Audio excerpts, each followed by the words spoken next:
ଶତ୍ରୁତାର ଫଳାଫଳ। ବଡ଼ ଲୋକ ସଙ୍ଗେ ଶତ୍ରୁତା କରିଲେ ଶତ୍ରୁତା ତୁଟଇ ନାହିଁ।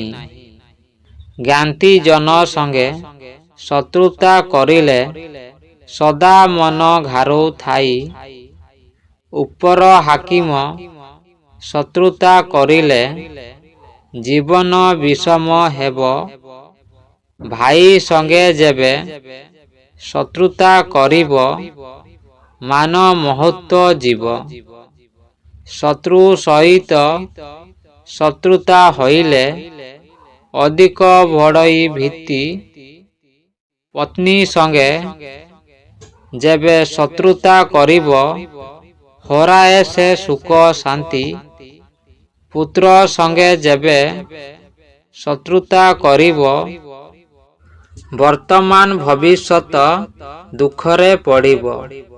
ବ୍ୟର୍ଥ ହେଇଯିବ ବଢ଼ିବ କେବଳ ଅଧିକ ଅଧିକ ଦୁଃଖ।